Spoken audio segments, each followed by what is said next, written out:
actividad de esta reunión, me voy a permitir presentar a nuestro conferencista huésped en la conferencia magistral.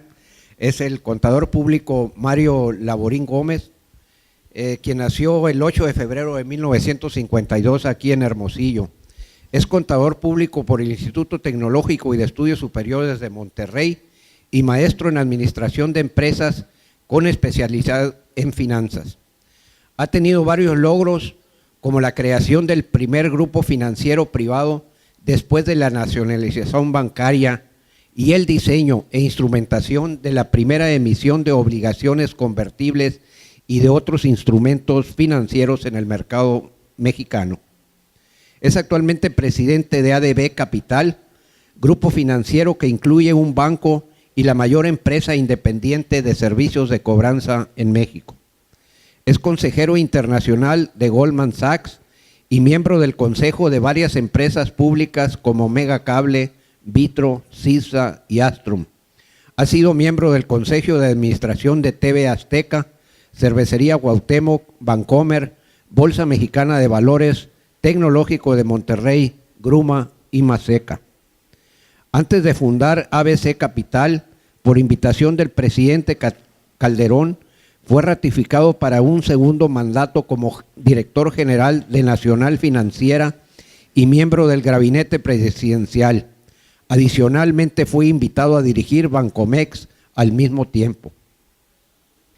Este es un resumen de las principales actividades públicas que ha realizado nuestro amigo el ingeniero Mario Laborín Gómez, orgullosamente sonorense y amigo de muchos de nosotros. Mario, está contigo el micrófono.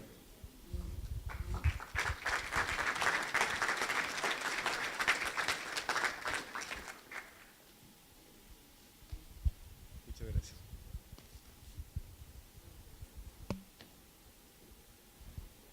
Ya se notan los años, ¿no? Muchas cosas.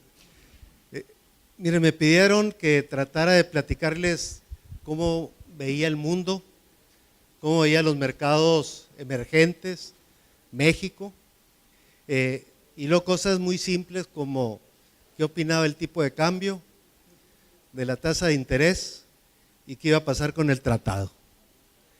Normalmente con unas 5 láminas podríamos haber respondido eso, pero como todo nos cambia con un tweet, tuve que buscar como 500 y de ahí hacer una selección más o menos grande, pero la voy a pasar rápido. Pero lo que voy a tratar de hacer es compartir con ustedes información de expertos, de lo que están opinando de todas estas variables y cómo están viendo el futuro. Simplemente hoy en la mañana el tipo de cambio se está apreciando un peso. El Congreso de Estados Unidos le dio una semana más a Trump para que viera el presupuesto, para no hacer un shutdown del país. Hace 2 días dijo que iba a cancelar el tratado, en la noche dijo que siempre no. Entonces eso es lo que estamos viviendo, ¿no? Por eso voy a compartir con ustedes una serie de información para que tengan un marco. No me interesa tanto los detalles, sino que vean las grandes tendencias, lo que están opinando los expertos del mundo en estos temas. Sobre todo Goldman Sachs, que junto con JP Morgan pues son los más grandes del mundo.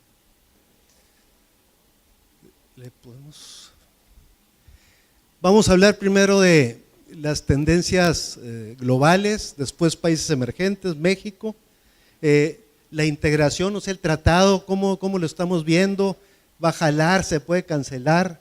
¿Dónde le pico? Y luego me encontré un documento muy interesante del Consejo Nacional Agropecuario, que seleccioné algunas láminas que habla del futuro de cómo están viendo ellos los productos agrícolas en Estados Unidos, de un evento que tuvieron hace menos de un mes en Washington. Entonces con eso pienso terminar.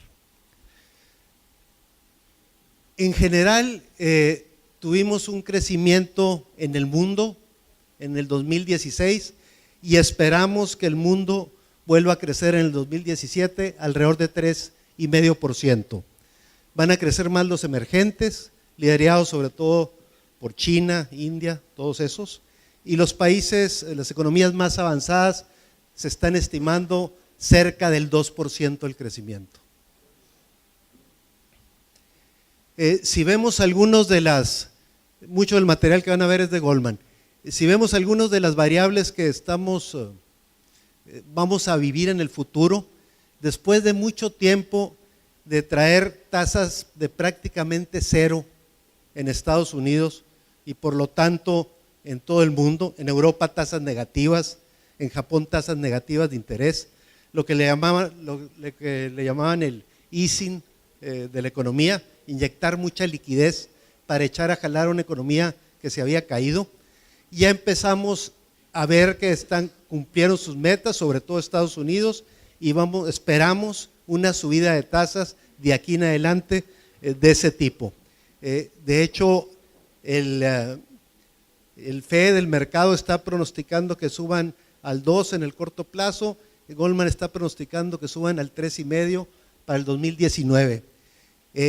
La parte de Europa es la que tenemos a la derecha, arriba, también después de estar con tasas negativas, vamos a empezar a ver que suben las tasas. Las dos láminas de abajo son los créditos o las tasas de mediano plazo a 10 años, que también habían estado muy aplanadas, entonces ya estamos viendo que van a empezar a repuntar. Este jeroglífico que ven ahí es la eurozona, Alemania, China, Japón y México.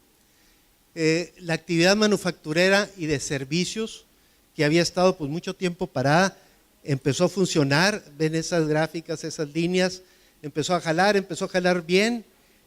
A partir de diciembre, de este diciembre pasado, los mayores del mundo se empezaron a aplanar, mucho por la incertidumbre que se ha generado en Estados Unidos.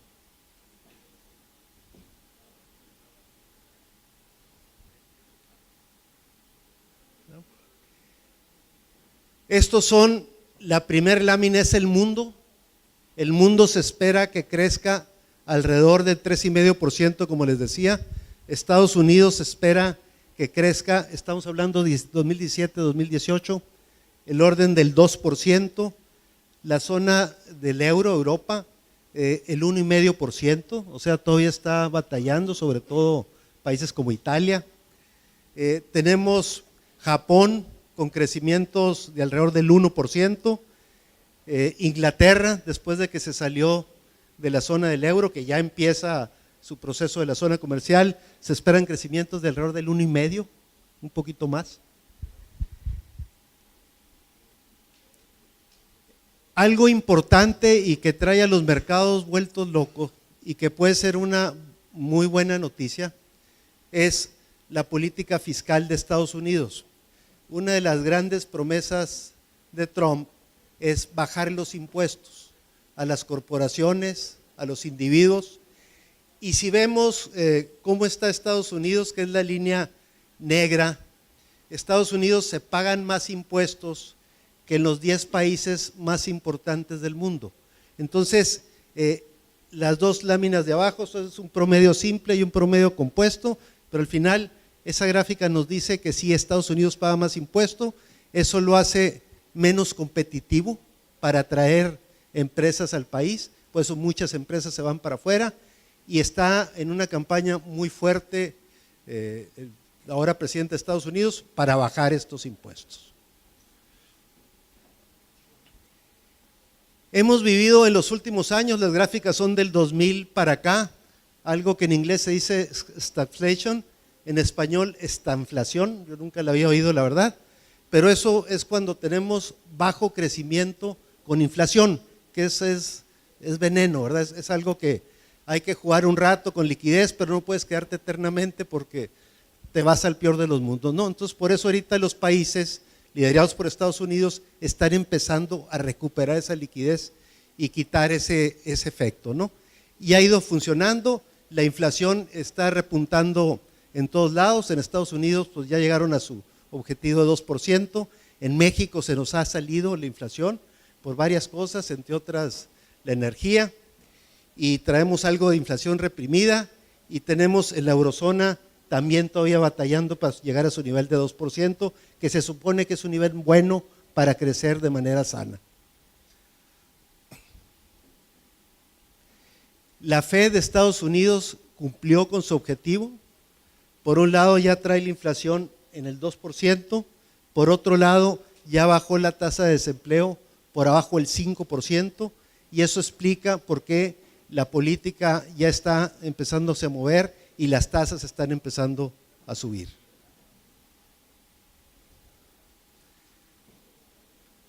Lo que ha hecho que la inflación de Estados Unidos se recupere, llegue a los niveles que está llegando, principalmente es por el aumento de salarios que recientemente se ha dado, y también, en la siguiente gráfica, por los costos del Medicare, de la medicina, los costos de la seguridad social. Ahí vemos que traen incrementos importantes, el famoso Obamacare, que tanto se discutió que lo iban a cambiar y que pues a la hora la sociedad no dejó que lo cambiaran, que es un tema que hay que arreglar, que es caro, pero pues muy necesario. Entonces eso es de lo que está ayudando a que la inflación se suba en Estados Unidos. Los cambios de la política fiscal fuertes que pretende Trump es bajar el impuesto corporativo al 15%, y también para las personas físicas bajarlo al 35% de casi el 40% que lo tienen, para poder hacerlo competitivo. De hecho, dentro de los papeles de trabajo, algo que yo creo que muchos de ustedes han visto o lidiado con eso, el impuesto sobre herencias en Estados Unidos, que es un impuesto muy importante, se está hablando de que a lo mejor también lo pueden quitar. Y eso haría que se repatriara dinero, que se regresara dinero a Estados Unidos, que se va a otro lado porque te quitan la mitad cuando te mueres, ¿no? Entonces son de ese paquete de temas que trae. El más fuerte es el del impuesto corporativo. Si lograran eso, la línea negra es Estados Unidos, como está ahorita, muy parecido a Francia, se iría por abajo de Japón, de Inglaterra y pegadito a Alemania. O sea, se volvería competitivo Estados Unidos en términos de impuestos.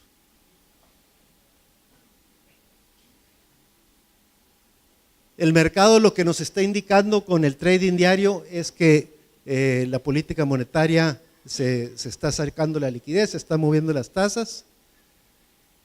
¿Qué riesgos tenemos? Encontramos 4 riesgos relevantes.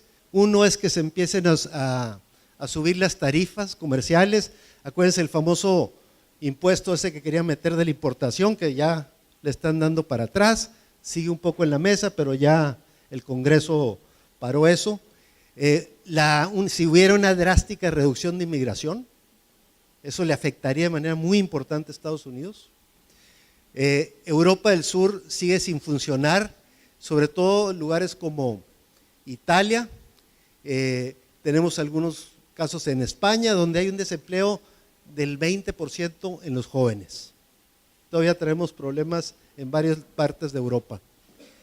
Y el otro riesgo que es también importante y real es el endeudamiento de China, que en este momento está en el 250% de su Producto Bruto. O sea, si China sigue metiendo el acelerador ahí, también puede traernos algún problema de volatilidad. Si nos vamos a la bolsa, o sea, lo que dicen los mercados pues son indicadores de lo que va a pasar.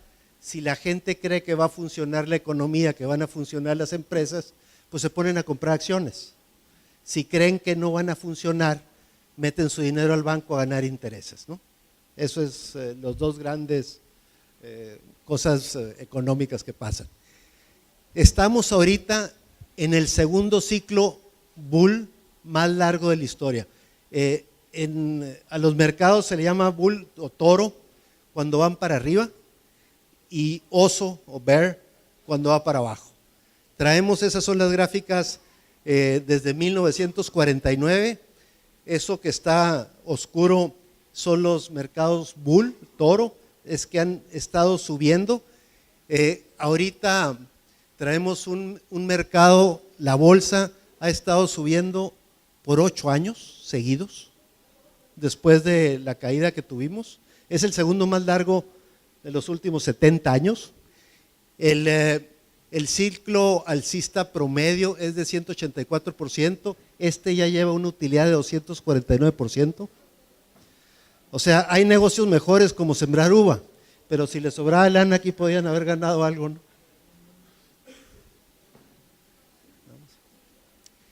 Algo también muy importante es que después de la reacción inicial de irse todo el mundo con los primeros mensajes de Trump cuando ganó las elecciones, con las amenazas del muro, con las amenazas del tratado, pues acuérdense cómo se nos fue el tipo de cambio, hubo corrida de capitales, hubo muchas cosas.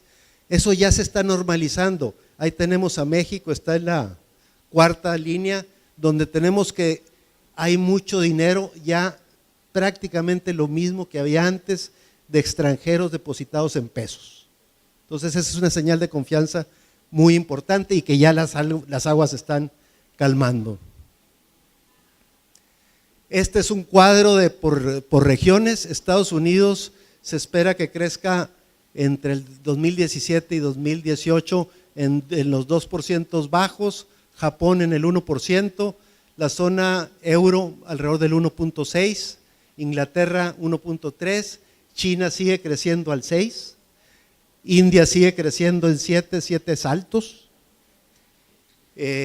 Rusia empieza a crecer después de el golpe que tuvieron muy fuerte, casualmente después de que invadieron Crimea y casualmente que se inventarió Estados Unidos con petróleo y gas y se cayó el precio del petróleo y el gas, que es el 70% de las exportaciones de Rusia. Eso les puso una caída muy fuerte en la economía, de hecho tuvieron crecimiento negativo. Ya se empieza a normalizar con la normalización también del gas y del petróleo y empiezan a tener crecimientos.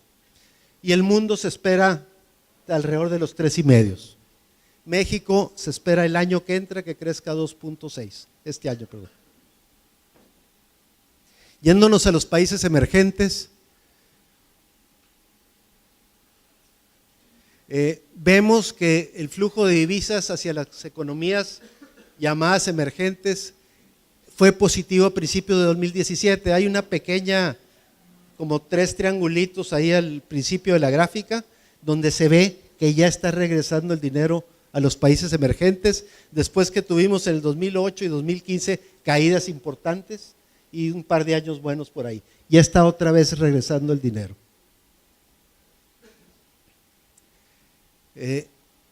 Para México, Estados Unidos es sin duda, como ustedes lo saben, el destino más importante de todas sus importaciones, pues el 80%. Hay 250 productos que son los que se miden y en todos estamos nosotros ahí metidos. O sea, si algo pasara, algo drástico pasara con nuestro principal mercado, pues sin duda México, contra todos los países que están listados ahí, pues es de los más afectados, ¿no?